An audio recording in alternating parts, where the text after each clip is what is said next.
If you wanted a big, powerful Android phone, it used to be that you just buy a Samsung Galaxy Note.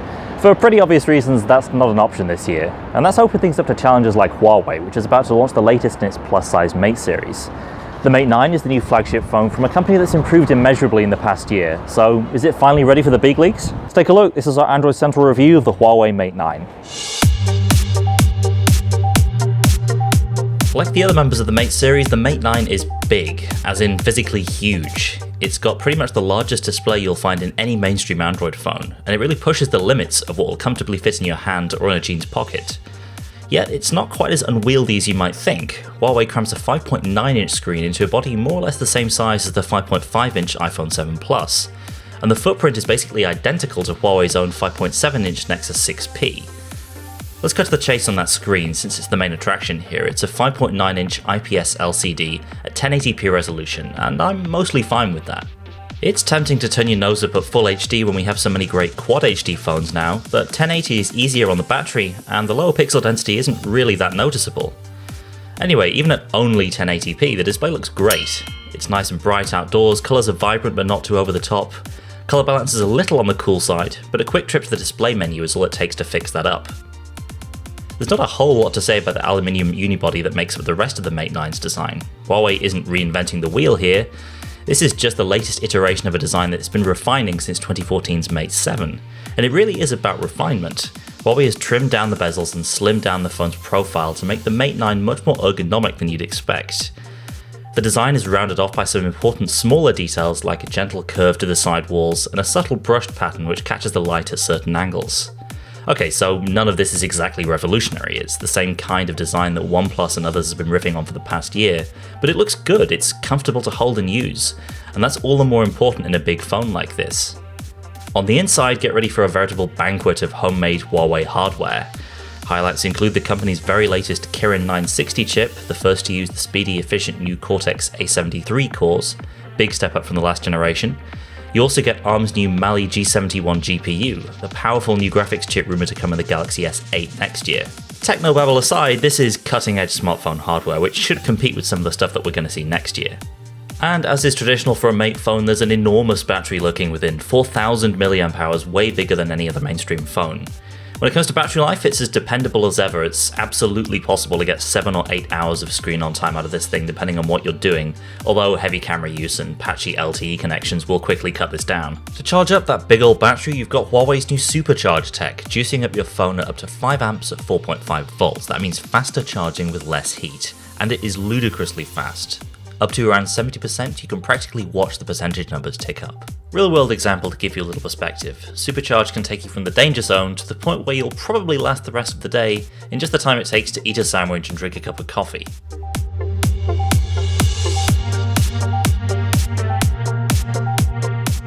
Hardware's all well and good. Huawei's been making great hardware for years, but it's frequently tripped up on the software side. The real difference with the Mate 9 is that the software is now as good as the hardware. The new EMUI 5, based on Android 7.0, is an enormous step forward. Basically everything that was weird or broken in EMUI 4 now works as it should. It now feels more like an Android phone and less like a bizarro world iPhone clone. You get standard Android notifications, a normal recent apps menu, you can even have a normal app drawer if you want, something that wasn't possible before without a custom launcher. And because EMUI is no longer at odds with Android, you get the benefit of some genuinely useful features without having to fight all the visual changes. All of that with a skin that's relatively hands-off by Android standards. The stuff that has been customized actually looks decent with a clean, uncluttered blue and white color scheme. And if you want to go completely nuts with the way things look, you can still head to the built-in Themes app and fill your home screen with monkeys, Santa, or anime characters, because of course why wouldn't you do that? Huawei also claims its new phone can maintain performance over time, avoiding the bit rot that tends to set in with most devices as the months pass. The phone uses machine learning to help work out which apps need more performance to keep the most important apps running smoothly. It's hard to nail down how much of that is real optimization and how much is just clever marketing combined with the fact the phone is fast anyway, so we'll need to revisit this in a few months and see how it holds up. Around the back, Huawei has once again partnered with Leica to bring a new dual camera setup to the Mate 9.